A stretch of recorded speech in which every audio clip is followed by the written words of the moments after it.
One of these days, I'm going to remember the TV show that this man, his face looks very, very familiar.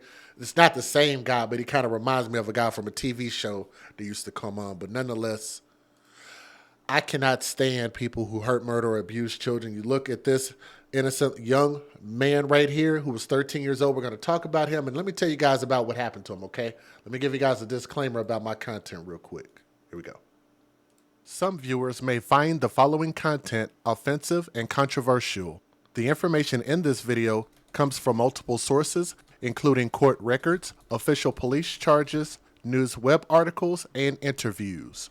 This video commentary also contains my personal opinions about the facts of this story.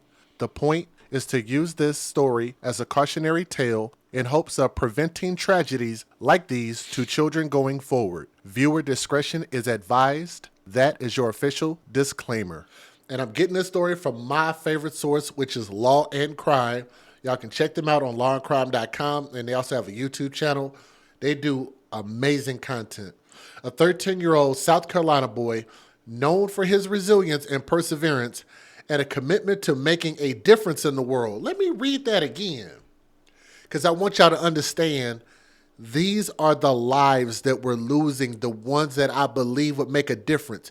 Rarely do you hear a lot of 13-year-olds say a lot of things, but you rarely hear a 13-year-old that's described this way and believes this type of message.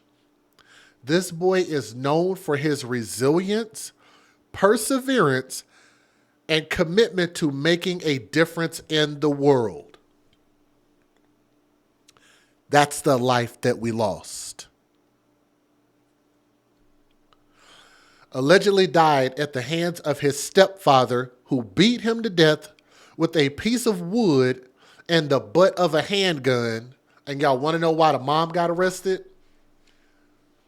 Because that sorry SOB stood by, watched it, and did nothing to stop this brutal assault. And I've told you guys before that I believe that when the person who takes their child to the thug zoo and allows their children, sticks their children in the thug lion cage, and then allows the thug lion to behave like a thug lion does, and murders and mauls a child, then the person who took the child to the zoo and stuck them in the lion cage needs just as much time in prison as the lion itself, right?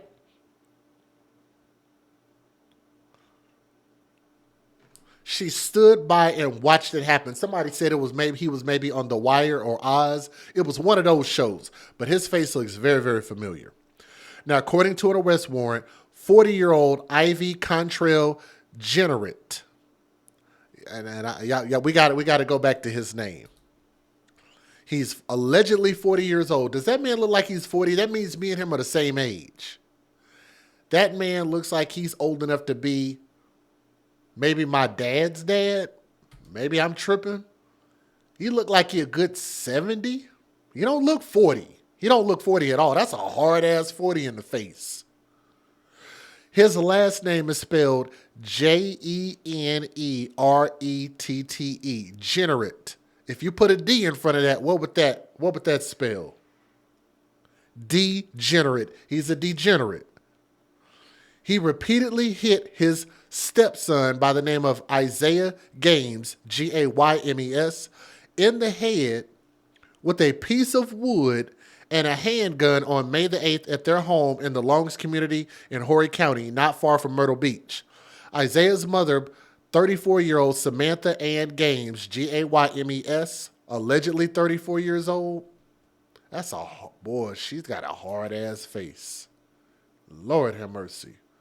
Like, her face looks like she's like an MMA fighter, like she just got out of a battle or something. Like she was, I don't know, like she was fighting with Layla Ali or something and just got the shit beat out of her, boy.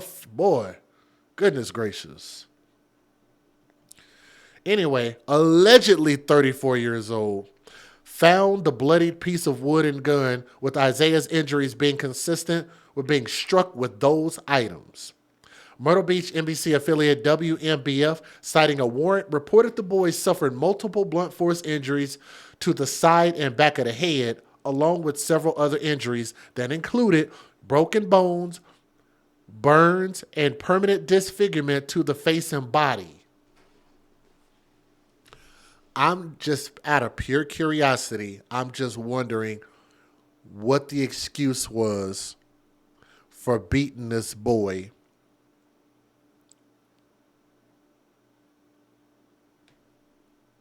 like a prisoner of war or some shit. I don't even know how you describe that. Permanent disfigurement, beat him to death. Police have not given a motive. But I will tell you this as far as a motive. Told you guys, to the ladies out there who love their man more than they love their children, who want to be in a relationship more than they care about seeing their children grow up and become something great, to the ladies who continue to keep letting these niggas that ain't shit continue to be in your house, but you cut off the biological father, make him pay child support, don't want him to have access to his own kid, you don't want to give up custody, but you will let this man murder your child before you will allow the biological father to do his fatherly duties and raise this child. You'd rather keep this kid there to keep your benefits, hashtag babies for benefits. That's an AFC hashtag. That's why they won't give up custody, because they have control. And it's the only thing that gives them control, which is why I believe that so many of these mothers in general, not all, not the good mothers at AFC, but a lot of other bad mothers out there, we all know some, that have kids either to have Section 8, food stamps, housing, car vouchers, child support, control over a man, or to force some child to be subjective to you or love you and treat you like this high and mighty person. To value you when you don't even value yourself. Having children for all the wrong reasons. Now you put all that stipulation on a biological father, but a boyfriend, as long as he's giving you sexual pleasure and you're enjoying him being up in between your stinking ass legs, then you don't care what happens to your own flesh and blood. And that, to me, deserves a life sentence in itself. After battling for his life at the hospital, Isaiah died on May the 11th, so that was just earlier this month, a few weeks ago. The coroner said that the cause of death was blunt force trauma. Degenerate is facing charges of murder and child abuse, while Games is facing a charge of unlawful conduct towards a child. And I believe that she should be facing, I don't know what you would call it. You allowed the murder to happen. Both are being held at the J. Reuben Long Detention Center without bond. The community has rallied together to make sure that Isaiah did not die in vain. Felicia Bellamy and Angela Gore, educators at Riverside Elementary School, where Isaiah formerly attended school, started a scholarship in his honor, and I like that. Remembering Isaiah Scholarship Fund, that's actually a movie, Remembering Isaiah Scholarship Fund, would help victims of child abuse pay for higher education and help domestic violence victims. I like that. I like that a lot. This scholarship aims to provide financial assistance to students who exemplify the qualities that Isaiah embodied: resilience, perseverance, and a commitment to making a difference in this world. By investing in their education, we hope to empower these students to break the cycle of abuse. Remember, we talked about that, breaking the cycle, right? The cycle of abuse, and creating a brighter future for themselves and their communities, Bellamy wrote in a Facebook post. Isaiah's obituary described him as a beautiful soul with a heart full of joy. So if that was this baby boy, then what caused this man to be this level of enraged to beat him to death? It's just a hateful ass person. Isaiah had an incredible gift for drawing, using colors and lines to create masterpieces that captivated his imagination. He possessed an innate ability to bring images to life on paper, expressing his thoughts, emotions, and dreams through his artistic creations, the tribute said. He also enjoyed nature. Though Isaiah's time on this earth was tragically short, he left an indelible mark on the hearts and lives of all who knew him. He taught us the importance of cherishing every moment and embracing the beauty of life. His radiant smile and infectious laughter will be forever etched into our memories, the obit continued. Isaiah was laid to rest on Monday.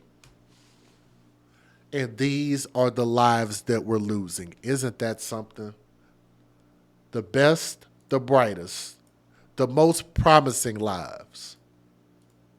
Federal law allows citizens to reproduce, distribute, or exhibit portions of copyrighted motion pictures, videotapes, or video discs under certain circumstances without the authorization of the copyright holder. This is called fair use. It is allowed for purposes of criticism, news reporting, teaching, and parody, which doesn't infringe of copyright under 17 U.S.C. 107. Make these stories go viral. Do me a favor and share this, leave a comment, share it in your social media groups, your favorite true crime groups. Let's spread this message. Let's spread his story. Breaking this afternoon, the mother of an Horry County teenager who authorities say died after being severely beaten is facing a new charge. Samantha Games was previously charged with unlawful conduct toward a child, and that has now been upgraded to one count of allowing another person to inflict great bodily harm. Isaiah Games died last week, days after being rushed to the hospital following an alleged assault at a home in Longs. Ivy Jenneret is charged with murder in this case. He's accused of beating the 13-year-old with a piece of wood and a handgun. Documents show the victim suffered multiple broken bones along with permanent disfigurement to his face and his body. Both Jenneret and Samantha Games remain in jail this afternoon. One of the charges against the mother of an Horry County teen who was beaten to death earlier this month has been upgraded. Samantha Games is now facing a charge of unlawful neglect of a child and her upgraded charge of allowing abuse or allowing another person to inflict great bodily harm upon a child. The arrest warrant shows Samantha's boyfriend allegedly beat her 13-year-old son, Isaiah Games, with a piece of wood and a handgun at their home in Longs. That was on May 8th. He also suffered other injuries like broken bones, burns, and permanent disfigurement to his face. Isaiah died from blunt force trauma at MUSC a few days later on May 11th. And tonight, ABC 15's Emma Parkhouse is continuing our coverage. She joins us live in studio to show us why the 15th Circuit solicitor says the mother's charges were upgraded and why she was allowed to be with her son as he was taken off of life support. Emma? Jen, Connor, Samantha Games was denied bond for these charges yesterday morning and remains in custody at J. Reuben Long Detention Center. 15th Circuit Solicitor Jimmy Richardson tells me that while it's still in the early phases of the investigation, there were a few reasons for upgrading her abuse charge. Samantha Games is facing 2 charges in connection to the death of her 13-year-old son, Isaiah Games. Unlawful neglect, which can carry up to 10 years in prison, and her newest charge, allowing abuse or allowing another person to inflict great bodily harm upon a child. This charge is an upgrade from her original charge of unlawful conduct. And that's what I like, and that's what I think is going to take. You have to make examples out of people. If you want to stop this violence, you have to curve it. You have to have it in the minds of people that they understand what the outcome is going to be, what the consequence is going to be. And she deserves every bit of this. And you have to make people pay for what they did. You have to make people pay for the part that they played. And this mother played a part by ignoring her son because she was in love with a freaking fool. Yes, she deserves every bit of those upgraded charges, so I love it. And to me, that's progress. Let's go. A child. The allegations are that she did not participate in the child's death. It was her not stepping in for the child that led to great bodily injury. That is participation. People think because you don't vote that means that you didn't speak up. Oh, yes, you actually did speak up. You did speak up. You chose not to say anything, which is a choice. You made a choice. You made a decision. When you choose to watch abuse happen to your own kid or any other kids and you see something and don't say anything, you should be held accountable because you did make a choice. You did do something. You did nothing, which is something. Inaction is an action. Let's get it. Main differences in the upgraded charge is the sentence can carry up to 20 years, and those convicted aren't eligible for parole until at least 85% of the sentence is served. This charge is also for prosecuting a crime that happens on a specific date and time. In this case, the alleged crimes on May 8th. It also specifically points to the legal obligations and duties Richardson says Games had to Isaiah as his mother. However, it was also because of that familial relationship that Richardson allowed Games to be with Isaiah one last time as he was taken off life support. I've seen enough of these to see where a person may very well be a witness, a victim, and a defendant all at the same time. Regardless of what she is accused of, there was nothing she could really do to harm the case, for better or worse. Once that decision is made, it can't be, remade. If we were to have opposed her being there when he was removed from life support, I couldn't go back and fix that. Certainly, I'm not a doctor. I don't know what he knows and what he didn't know going into that. But if it brought him comfort, then it's a small price to pay.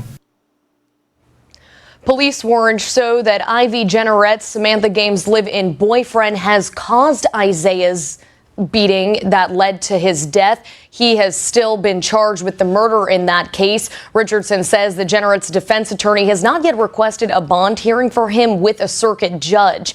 Now, Jenneret remains in custody at J. Reuben Long Detention Center. Jen? Emma, thank you. And if you know a child who's being abused or that you suspect is being abused, call the Child Help Hotline to report it. It's right there on your screen, 1-800-422-4452. Utilize that. It is very, very helpful. In closing, I think they got this right. So basically, the years that she was facing, the mother was facing in jail, has essentially doubled from this upgraded charge. And I think that they got that correct.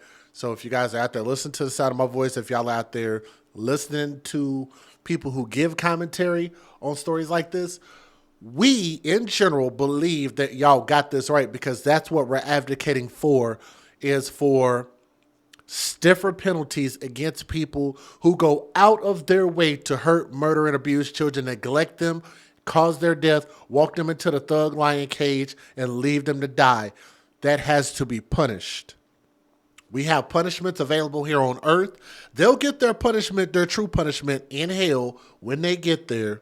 But nonetheless, while here on earth, we need to see some level of justice, some semblance of justice. So to that boy who seemed like he was going to be a very bright light in our world, young Prince, R.I.P.